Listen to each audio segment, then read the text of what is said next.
Hello. How's everyone doing? Okay, sick. So thank you. My name is Matilda. I work for Come Play With Me. We're an organization based in Leeds, and what we do is we focus on supporting women and people from marginalized communities into music careers. We do that through our label, events, media, magazine, and inclusivity training. There was always a lot of things to remember and always miss something out. Anyway, thank you so much for Kirklees for having us, and I'm here with these amazing guests that are gonna be introduced in a second to talk about like how to build sustainable careers in music, and really, really excited to be here. So the first thing that I'm gonna ask you guys, I'm gonna pass this mic around, and I'm just gonna ask you to introduce yourselves, tell us who you are, what you do. Hello everybody, my name is Aidan. I am an events organiser and an independent artist from Huddersfield. Hello everyone, my name is Belén, my pronouns are she, her, hers, and I am a Leeds-based DJ and promoter of events as well. Hi everybody, my name is Naomi. I'm a Leeds-based DJ as well. I go by the name of Aisha, and I also curate and promote events. So, obviously this panel is about like developing a career in music, so I just kind of want to start with you guys from like the very beginning. So the first thing that I just want to know is like if you guys always knew that you wanted to work in music, or is that a realization that you came to at some other point? So I think I always, from when I was old enough and conscious enough, Okay. I wanted to work in the music industry in some form. I think I didn't always understand what that would mean and what it would quite entail, but for as long as I can remember, yeah, it's been a passion of mine. Very nice. Yeah, so for me, not really. Like, music is something that was always really important to me, but I didn't know I wanted to be in the music industry as one of my jobs and one of like my career ambitions. And I think it was like with a lot of exploration that I kind of ended up where I am now. Lovely. yeah, I guess I'm coming from a similar space to Belém.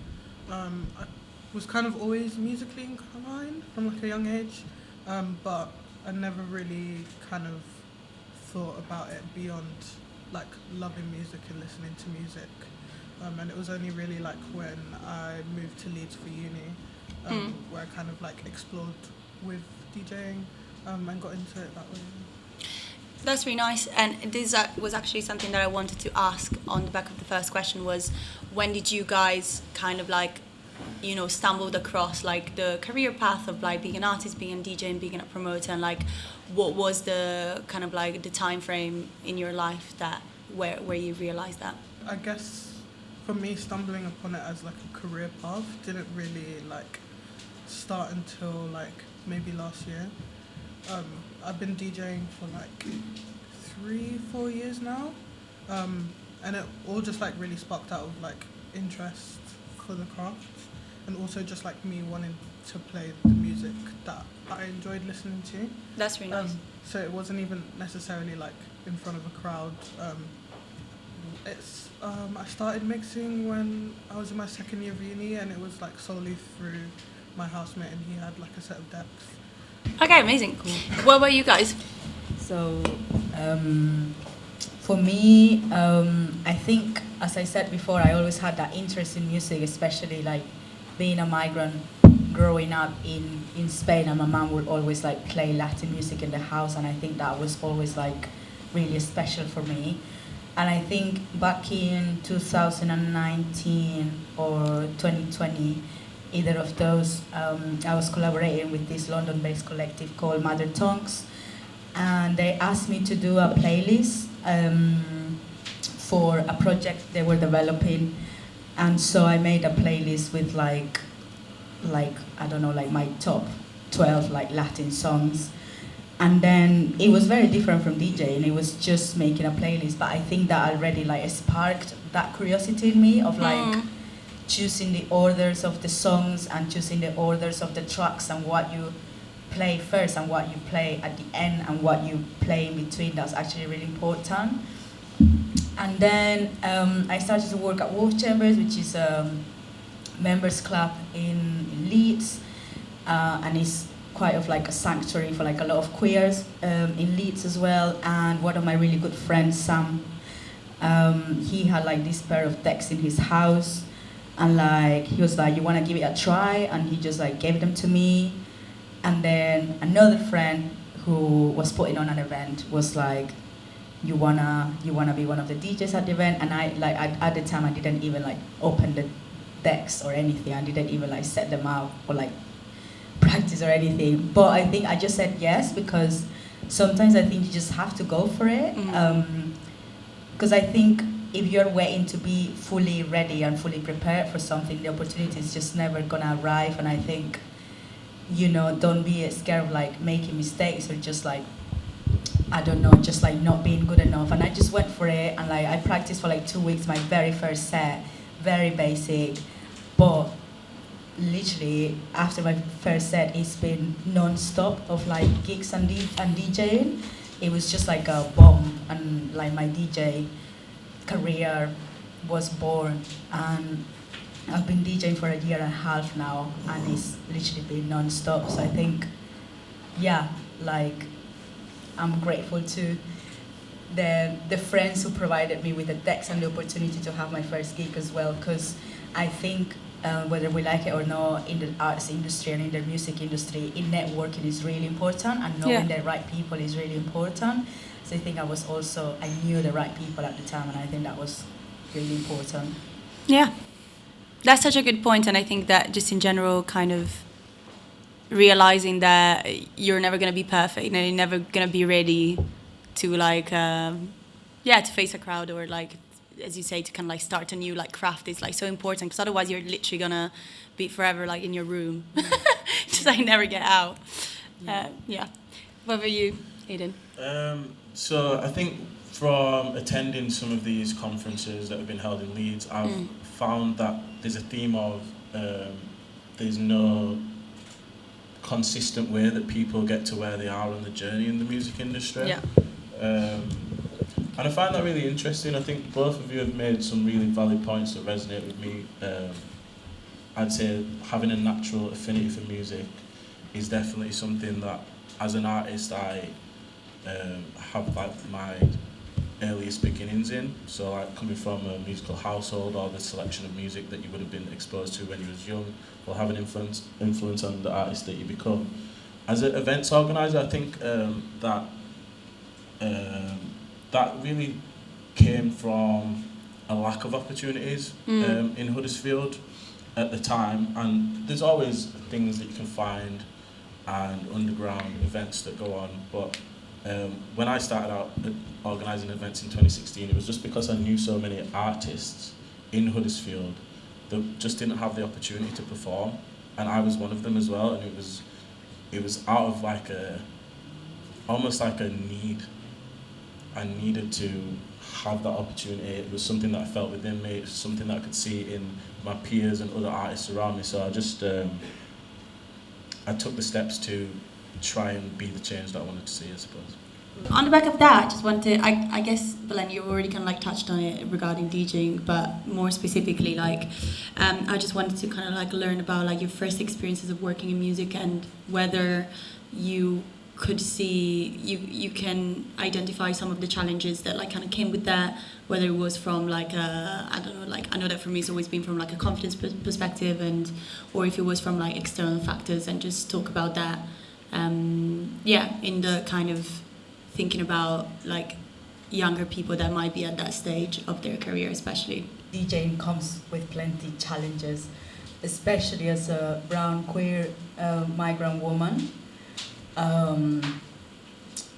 The art sector is really picky, whether that is intentional or unintentional, but I think like I'm not gonna tell you it's all very glamorous and a lot of money, because there comes a lot of a struggle with working in the music industry as a woman, again, and as a brown queer woman even more. I think when you are a brown queer woman working in the music industry, and especially as a DJ, you need to be 10 times better than anybody else out there to get half of the gigs that other people get. I think there are a lot of white guys, DJs, playing a lot of POC music and making a lot of money from playing POC music. And I think there is definitely a disparity between the amount of white DJs that are hired by venues and the amount of POC DJs, and especially POC queer DJs, POC DJs with disabilities, and so on. A huge disparity. Just to play the music that kind of like belongs to our communities, your culture, yeah. and our cultures. There is also a huge wage disparity as well. Like white DJs are often, and white men DJs are often paid a lot more for the same set or for the similar set, and you are paid a lot less. So it's important to be honest in this sense, because it's harsh. It's harsh, and like there were so many times, and I've only been properly DJing for like a year and a half, but so many times in which it feels like it's just you against a whole industry of white powerful men, because that's the big reality of DJing, and to an extent the art sector as well, and the music industry as well, in which is quite isolating and quite lonely. And that's why we have to do so many things on our own, right? Like everything, I think in the queer community, at least in Leeds, is to a big extent is very DIY, because like if we don't do it, nobody else is gonna do it. Yeah, and I was gonna say I'm glad that you touched on that point, because it is very much, I think without the community in Leeds that we've had, like I don't think I would be at the point that I am now. It's just given me so many opportunities to grow as a DJ and also be given that space, and also like to provide that space for other people as well. And I think to go back to what you asked about, like my first experience, I think my first set that I did, it was just out of lockdown, and I think like I was just really excited to play it, and they asked me. They were doing like a all POC women's lineup. I think they offered me a fee of like £50, which I was just like, I was even happy to just be on the decks. But like looking back at like how many gigs I accepted that were like way less than what my fee is now. Yeah. Like I feel like it is very much like they want to book you as, you know, that tokenized, you know, we've got an inclusive lineup, POC, female DJ, but, you know, they're not paying you like the same as the rest of them, and it's really like you have to almost fight for that chance to be paid more. Absolutely. And I kind of felt like at the beginning I kind of felt like awkward about being, you know, asking for more, because I'm like, okay, so like they want me to play, but like if I say I want more, they're not going to want me to play anymore. That kind of vibe. So yeah, I think it was very much about me building my confidence and also knowing my worth at the same time. I think coming from a working class background as well, that's definitely something that is challenging, and representation is definitely challenging. Because you just don't, it's unnavigated in your own mind. You don't really know the steps, especially as an events organizer. It was like I literally had no idea of the ins and outs of how to make that possible. I just had this aspiration and I saw the potential, but just didn't see anyone who was given a platform. So I think challenges, they can also be motivation.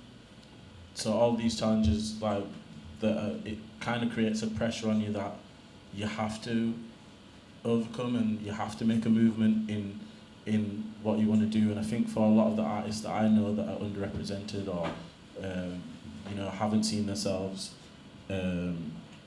seen anything done like what they want to do in the industry, it kind of can propel them into becoming like really, really amazing at what they do, because it's like you've got this frustration and this pressure that just kind of just builds up, and the result can be absolutely amazing. But one of the challenges that I faced was actually figuring out how to put on an event with no money and no funding, and not knowing where to find the funding, and not knowing how to branch outside of the network that I had, and it just came with a lot of experience. And I think that the challenges that you might feel might actually be blessings in disguise. That's one thing that I definitely say. One thing that I wanted to talk about that I think is quite interesting, given kind of like the people on the panel, is the idea, like the differences and the pros and cons about like being someone that's moved around. For example, like I'm Italian, I moved to England like years ago to kind of like work in music. You're as well, like from Spain and like Bolivia, and you're from London and you moved to Leeds, and you are building something in Huddersfield, and you're from Huddersfield, which I think they're all like very like different like perspectives, and you know, like I just wanted to explore like what do you feel like that decision meant for you, and like what are the pros and cons that you can see in being someone that stayed to build something, or that kind of like traveled and uprooted themselves to go somewhere else and work in music. I know it's a bit broad, but yeah. I absolutely love Huddersfield. I'm really blessed to have had the upbringing that I've had and the opportunities that I've had here. And it was definitely a decision. It was kind of like decision time after I'd finished my A-levels and stuff. It was like, okay, all the artists usually move down south. This is going back like a short while ago. But at that time, it seemed like everyone was moving to the south to get opportunities, and that's never really what I wanted for me. I at least wanted to build something here in my hometown before I ventured out. And I think in the last couple of years, my mission's kind of become more of, now that there's a foundation here in Huddersfield, how can we bridge the gaps between the cities that are surrounding us and the experiences that they have, and take what we have here, which is a lot of uninvested in and unrecognised talent, and actually help that to grow into our surrounding areas as well, because I think it's important to bridge the gap between what we have here and what we can bring to the table when we're actually given these opportunities. Absolutely. Yeah, no, I agree. For me, I think moving to Leeds was key, because like Leeds currently has one of the best DIY scenes there is in England, and like taking into consideration other bigger cities, I would say that with 100% confidence, Leeds DIY scene, Leeds community scene and community work is right now is unmatched. It's pretty good. It's pretty good, and I'm saying Leeds, but I'm sure we can expand to kind of like Yorkshire as well, and we will find very similar things.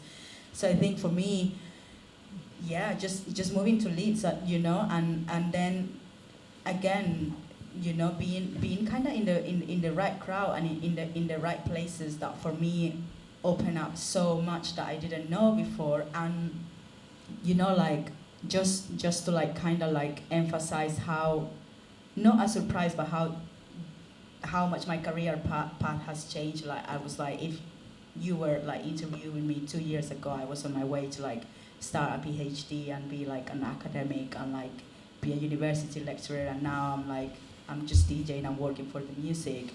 But I think it was getting in touch with like the DIY culture and the grassroots initiatives as well, and starting working at Wolf Chambers as well, kind of like open up a whole complete different vision on myself and what art really means, and how we can stop institutionalizing art and privatizing art and making art more expensive and inaccessible. And as well, how can we open up spaces and create spaces, and how can we retake social space as well, which is something that I guess marginalized communities tend to lose a lot, our right to exist in social spaces, and how we can get back that again it was just being able to see that, to see how we as people can put things on together. And yeah, we might not have lots of money and we might not have lots of resources, of the resources that huge venues in England have, or huge companies have, but I think community can do a lot and can go a really long way, and I think it's important to work with each other. And I think for me that has been key in being able to put on my own events as well, just like literally having a network to work with, yeah. and friends that I can count off and I know they are there.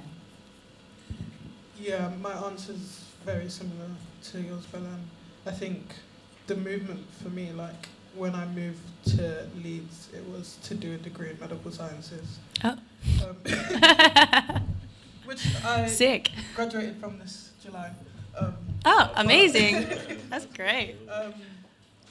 But yeah, I think it was really like finding that community in Leeds, being in the right place at the right time, and just like the way that, like, I can't express, like you've already said, Yeah. but like how amazing like the community and the scene is in Leeds, and especially being from London, which is probably considered as like the melting pot of culture and like where the music industry is.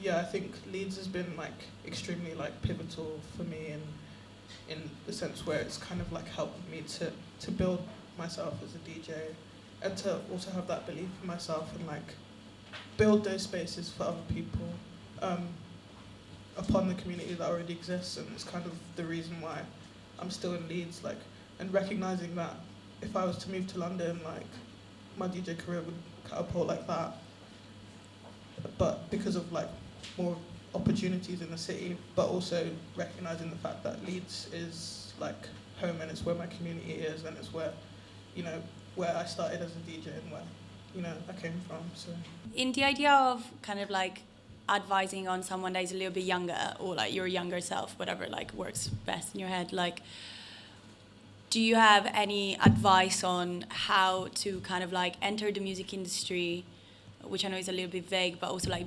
entering the music industry and kind of like navigating all of the, I mean, I want to call them like anxieties that like maybe come from that, whether those are like financial kind of like preoccupation or kind of like external pressure, like societal pressures. I know that for me, like, you know, like when I told my parents like, oh yeah, I want to work music, they were like, okay, like, you know, things like that. So what would you say to someone younger, and like whether it's good or bad? I think it's definitely about like having that belief in yourself, and like you were saying earlier about, you know, just getting started with it. If you wait around, like, it's never going to happen. And also like network, and I mean like this in a very like loose term, because all of the amazing DJs and opportunities that I've come across in these is simply like purely going out and like just making friends and like catching up with them afterwards and being like, do you want to have a mix, or, you know, do you want to do this? Just like surrounding yourself with, you know, those people that are in that community. And I guess, I don't know, because I'm still in like you were saying about your parents being like, So my mom's not happy with me not choosing to pursue my medical sciences degree. But I think it's, like I said, about having that belief in yourself, and like if you show other people that you're confident and you have that belief in yourself, then they're just going to roll with it. Like, and like that's what my mom's doing now, because she sees that I'm happy with what I'm doing, and I'm somewhat making money, and you know, so yeah. I think my experience is quite different, because my mom is completely gassed that I'm a DJ. Because I got my degree in philosophy, so anything is better than that, to be fair. So yeah, I'm having my debut in London next month, and she's absolutely gassed, and she's like booking her train tickets to go there, and I'm like, Mom, stop embarrassing me. But yeah, I think an advice I will give is, and I hope this is helpful, but is that you will have to do it yourself, you know. And I think is what you said, that you know, unfortunately, and especially if you are probably coming from like a marginalized background, nobody is gonna come with you with opportunities, and we know that, you know, you have to make it yourself. And for me, like, one of the things that I've realized is that being a DJ or a promoter or any type of like work that kind of deals with like putting things on for people means that I have to self-promote myself 24/7, and that has involved a lot of anxiety, but it has also involved me having to just kind of like, if I want to be a DJ and I want to play Latin music and I want to create these spaces for POC people, if that's something I have to do, then that's something I have to do. It just means that my Instagram is probably the space where I spend the most time in my life. And that's hard. It's Sometimes. so hard, Yeah. but then it's So what it anxiety is, you know, and releasing tickets and making posters and talking to the designer and then checking that the artist is available. All of that is intense, it's so intense, it never stops. But it's part of the deal, you know, and I think is trying to be realistic about it, and, you know, I don't want to glorify it to anybody that it's just all great and you will get a lot of money, because actually everything is really difficult and you probably won't get that much money. Yeah. But also, like what you were saying about like the work that never stops, I think like the more I just like go forward in the industry, and whenever I talk with friends, it's like that is something that everyone at some point like struggles with, is like it just doesn't stop. Like even when it stops and you go out after work and you're going to a gig and then you see all of the people that you're also working with just like, hello again. Something I always say is that I choose not to have a 9 till 5 because I don't want to, but instead I have a 24/7, and that's it. You Yeah. know? Don't let people tell you that you don't know, because you know your shit and you know what you're doing. And I think that's something I needed to hear when I was younger. I know what it is to be a migrant brown woman. Therefore, I know what space is needed for POC people. I'm a POC person myself. I know. Don't let people come to you and tell you you don't know your reality, because you know your reality better than anybody. So trust your knowledge on yourself and on your community. Like don't let anybody patronize you, you know. Great. Wanna go now? So I really like this question, actually. Thanks. And while you've been speaking, I've been thinking on it, and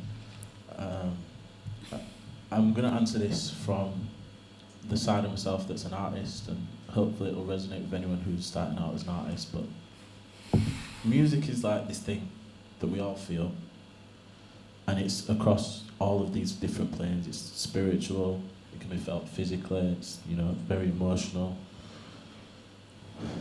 And there's a lot of things throughout my journey that I've had to process and deal with, and music is quite kind of like my processing for that.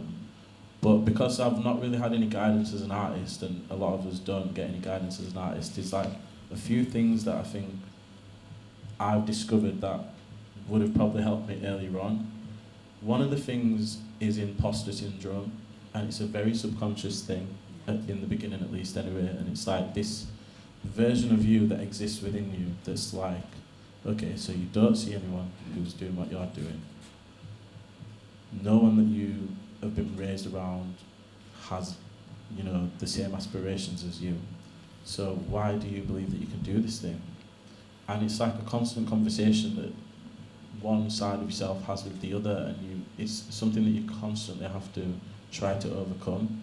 And I think if that would have been exposed to me from being younger, I would have been able to address it a lot more now. I think where I'm at now, I'm still addressing it in the sense of, you know, I've worked really hard, I've, you know, created things, I've created opportunities for myself and others, and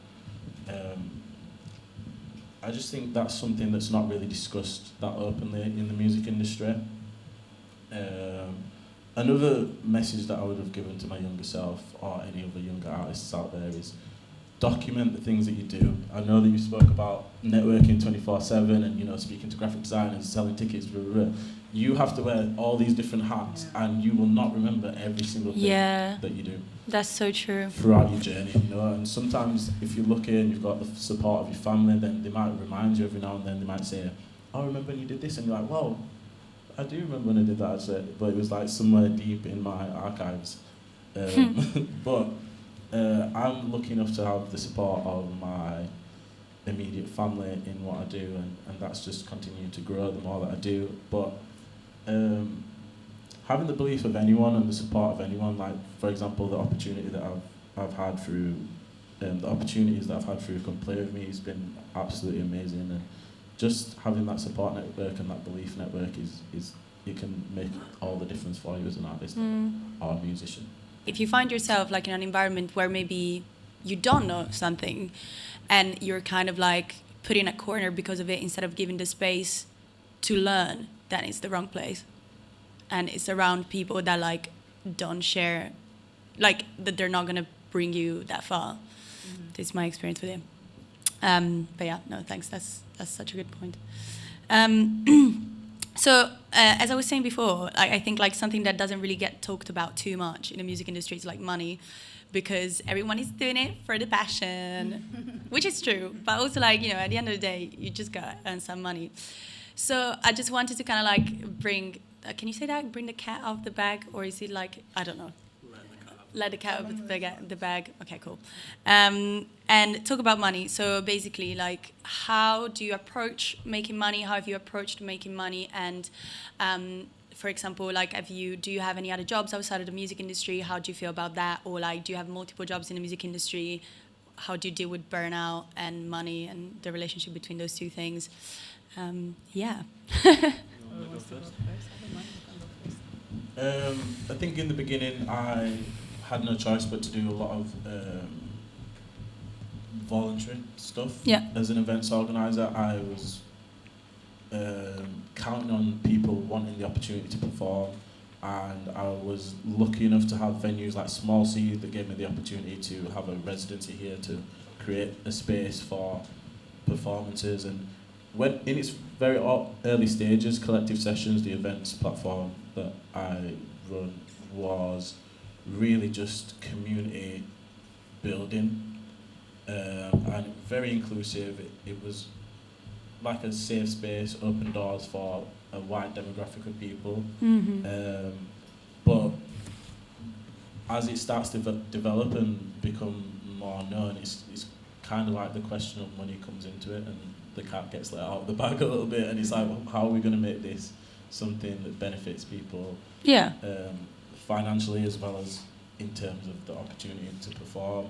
And I think that's something that I'm still working on. Like, I don't run events as frequently as I do now.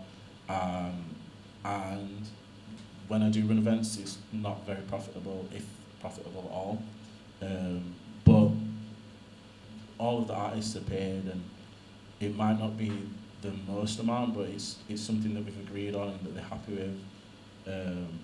So just going home at the end of the day and having put on an event where everyone who's shared their art has been paid for that, and the venue's covered, and you know, it's not always about, as an events organizer, having anything to show for it other than to be able to say that you did that and you brought those people together. Absolutely. But as an artist, again, going back to imposter syndrome, it's like, how much should I charge these people? Yeah. Am I allowed to charge these people? Am I allowed to feel like you're undercharging me for what I've done? And the answer to that question is yes, you are. If you have to value your own art, and you have to base that off where you are in your own journey and how much you believe in what you do and how cultivated your product is, really. Because it is an industry, isn't it? Yeah. And I think because my art is so personal to me, I'm a bit like, oh, you know, I'm a bit wishy-washy, and it's like coming from my soul, you know. But then it's like, actually, this is a product. If we look at it in terms of business, this is a product that I'm providing, or a service that I'm providing, and if it was, you know, a physical product, then It would be something that you'd be paying for Absolutely. consistently. So and a project that you've put like years in years creating in and so so on. let's, Yeah. let's look at it like that. And I think it's difficult to get out of your creative brain and into your business brain sometimes, but yeah, you're providing a product and you deserve to be paid for it. So. Great. Yeah, so money. So many things to say about money. I think it's okay to, if you are getting started, it's okay to just accept sometimes what is there and what they offer you, because it is true that we all need the experience, we all need the knowledge. But if you feel like you are getting more and more and more experience and you keep being paid really, really low for it or not paid, then think about it, reconsider it, because the more experience you have, the more practice you have, the more you've been doing it, your fee goes up, and value yourself, value the knowledge you have acquired and the new skills that you have acquired. And also like, because I guess as a DJ and promoter, I get to be on both sides of the game, right? Like I'm hired, but I also hire. And one of the things I've learned as a promoter is that I don't pay anybody something you will not pay yourself. Because I think we don't want to be underpaid, but then we might try to underpay someone. Don't do that. Pay people. And you know, if you have a good pot of money and you're lucky and you got funding or whatever, overpay them. Like people need the money, the artists need the money, the arts industry is underfunded, the arts industry is not being celebrated as it should be, you know, like people deserve money for their effort. And not just if you don't want to see money as a product, which is fair enough, but people need to eat, people need to pay their rent, people need to exist in a capitalist society that is run by money. So be considerate with that. And another thing that I can say as a promoter as well, if you don't have the funds, or if you don't have a lot of money, or if you need someone to work for you for free for one time or for a really low rate for one time, for whichever reason, be honest and tell them. The price of the fee you're gonna pay them goes in the very first email when you contact an artist. Details of the event, invitation, and fee. I hate it when people contact me and on the fifth email, because they don't bring it up, I have to ask them, by the way, are you gonna Is it pay paid me and how or much? not? Yeah. No, if you are contacting an artist, you let them know how much you're paying them. And if you cannot, you explain it in the very first email, because it's your responsibility. And I think I found out so many times that I keep exchanging emails or text messages with someone, and then the fifth email is like, how much are you gonna pay me? And they're like, oh, sorry, we don't have the funds to do that. Everybody's losing their time. Everybody's wasting their time. And honesty, at the end of the day, honesty is showing respect. You know, okay, I might not have the money to pay you or to pay you well, but at least I'm gonna tell you that Exactly. I cannot do that. And I'm gonna explain like maybe why that is, or that I have the intention to pay you like next time, or yeah. And when you cannot pay, and if the artist is okay with that, always try and offer something in exchange. Not everything is money, but support is really important. What can you offer? Have you got access to any space? Have you got access to any equipment? Have you got access to, I don't know, are you a really good cook? I don't know, maybe someone might accept a good meal, you know? But yeah, go with honesty. That's it, really. Amazing. Yeah, I agree with everything you just said. And yeah, I wear two different hats as well. So as a promoter, money is such a funny concept, because when we first started our collective rap party, we were throwing free parties during lockdown, and it was purely, you know, just out of the love for our community and like wanting to bring people back together through such a hard and isolating time. But everything that we did, everything that we do is like, to this day, is very like out of our own pockets. And like when we started our first club night, like we weren't really, like, never really made much profit until maybe the last party, which was like a month ago. So we've been doing this for like 2 years or so. And every like little bit of money that we do like make even a bit of profit from, it goes into making the next party even better. So yeah, there's that side of it. And then also as a DJ, like you were saying as well, you know, not being paid enough and having that imposter syndrome, and you know, like being worried about whether you are worth that value.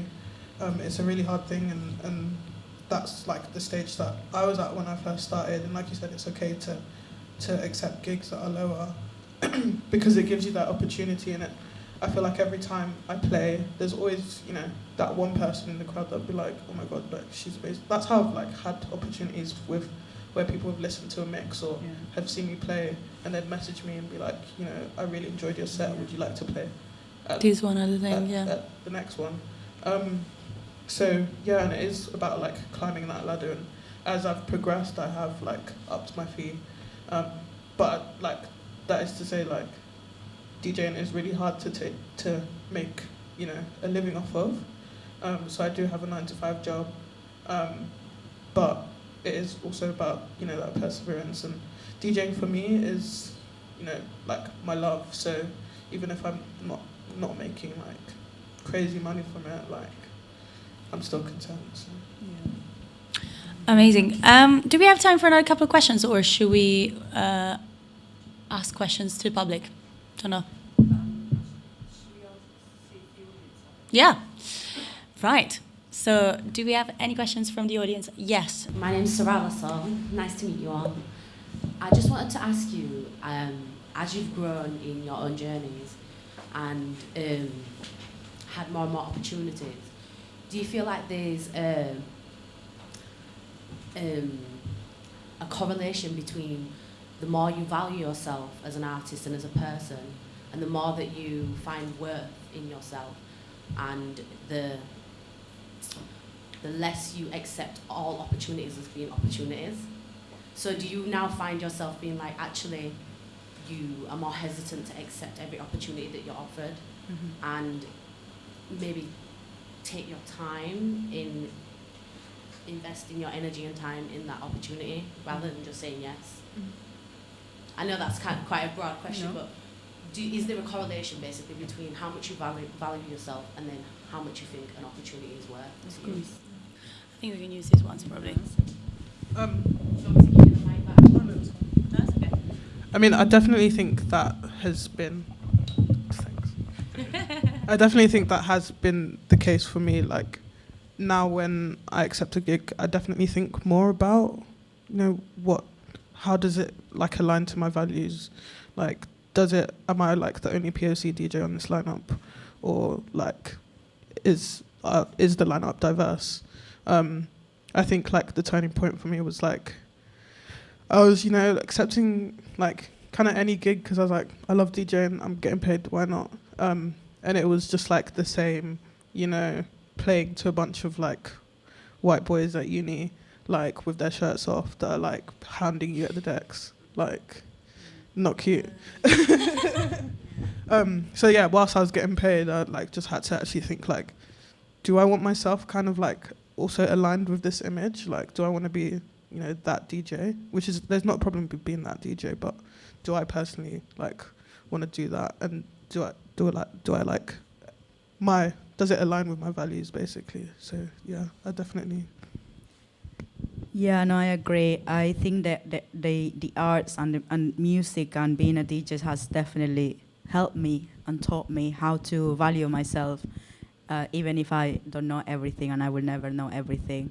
But yeah, and I think you do get more picky, and I think it's good that you get more picky because not all opportunities are good opportunities. And I think you have to learn how to recognize that. And I think it changes from person to person.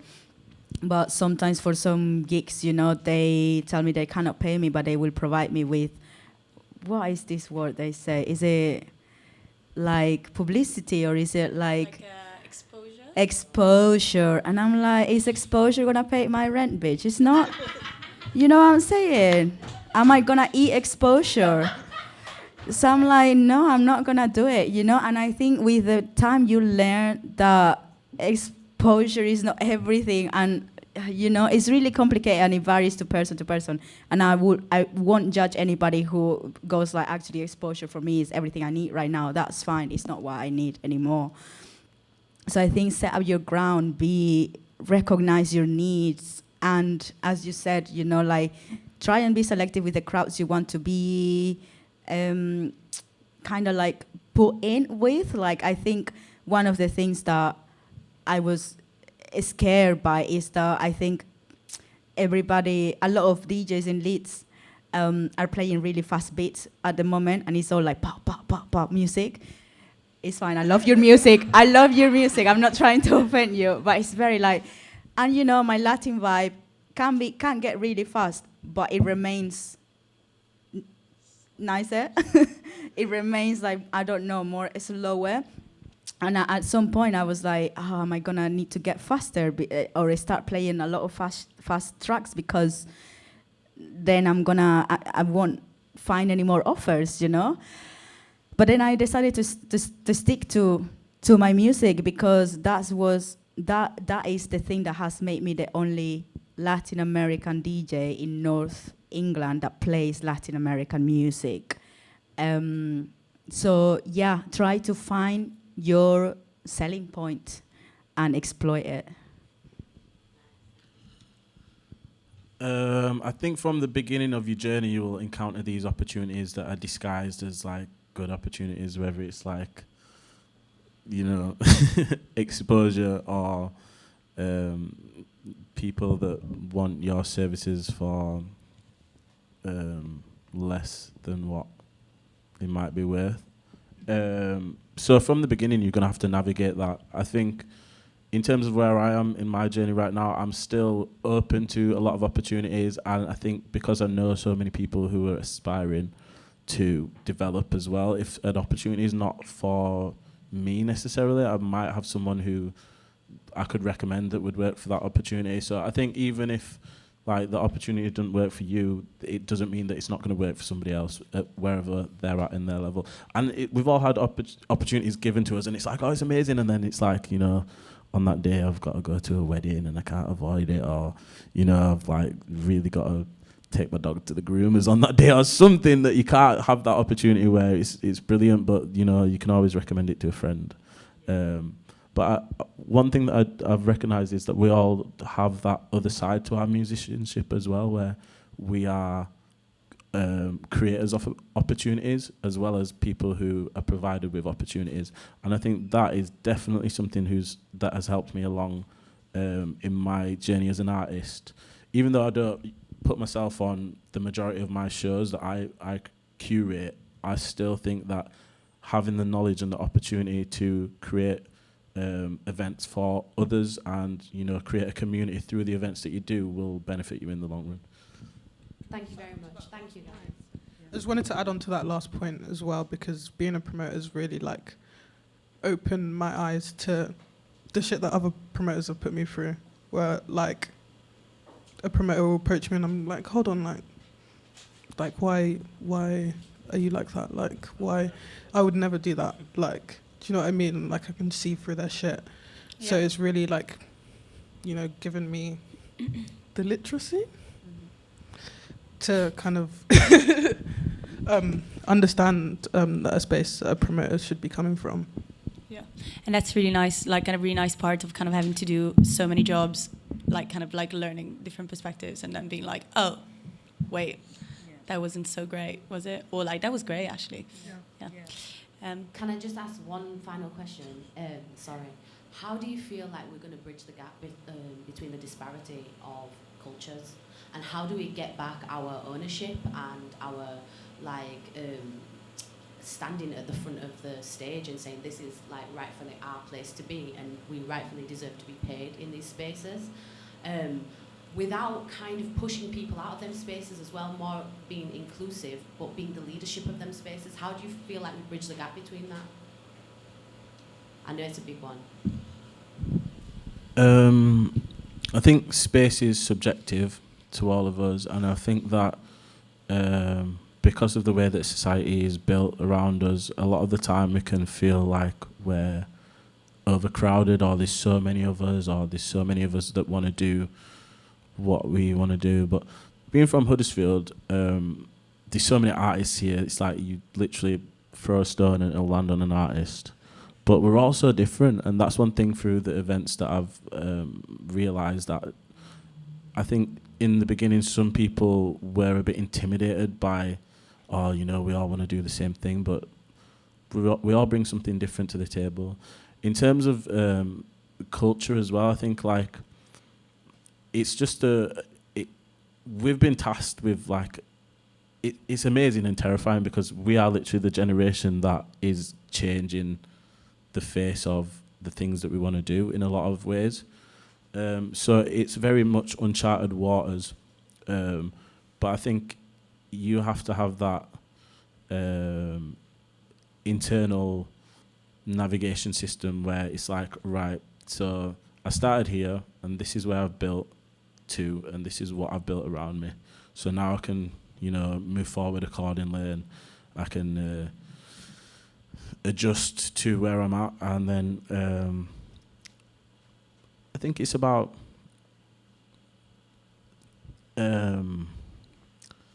creating space, but also taking up a space as well. And that kind of goes back to what we all do in terms of like events, organising and promoting. So it's not just about like, right, there's a space and I'm going to take that. It's about, okay, this has been a bit more, it's about being a bit more conscious than that. It's like saying, this is a space and this is how many of us there are that want to be here. So maybe this time that's not necessarily for me, because you can get so hungry as well, and I think it turns you a bit ugly. I've seen some artists that are like really like they'll turn the back on the best friend because like they want this thing so badly, and it just corrupts you really badly. So I think maintain that you can hold space as well as take space. It's not about always just forcing yourself into a space and being at the front and being like, this is how I got here. It's about listening to where other people have come from and like really investing in the community. It's about the community and the investment in community, I'd say. I literally was going to say exactly the same. So, yeah, pretty much the same. And I like the way you talked about, you know, building space and taking up space. I think like that is something that I've really been like proud to have achieved with Rap Party, because that is like our ethos is, you know, creating safer spaces for queer people of colour, the gender diverse and sex workers, but then like not the only like group that come to our parties. It's just that we prioritise making a safer space for them and ensuring that they have that space for themselves at our parties, and we welcome, you know, all other allies.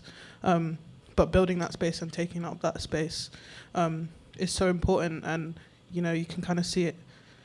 A reflection of that, you know, through the people that attend our parties, and I think it was one of the last parties that we had, and it was like a big group of girls that came up to me at the end, and they were black, and they were like, do you run this party? Like, this is the best party that I've been to in Leeds.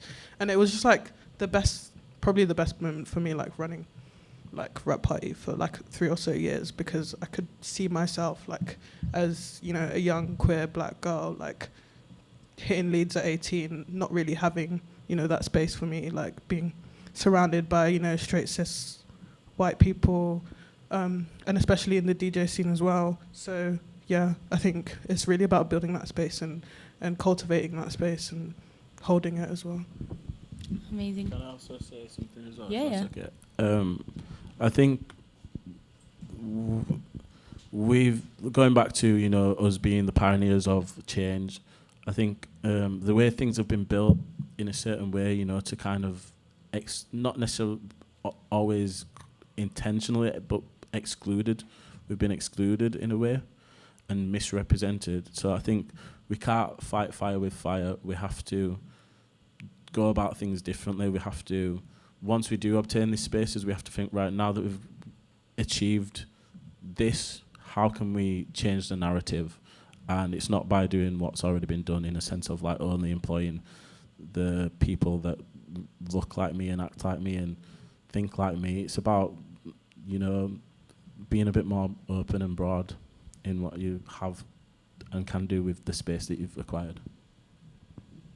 Wonderful. Thank you. Do we have time for more questions or no? Are there any more questions? Does anyone have any questions?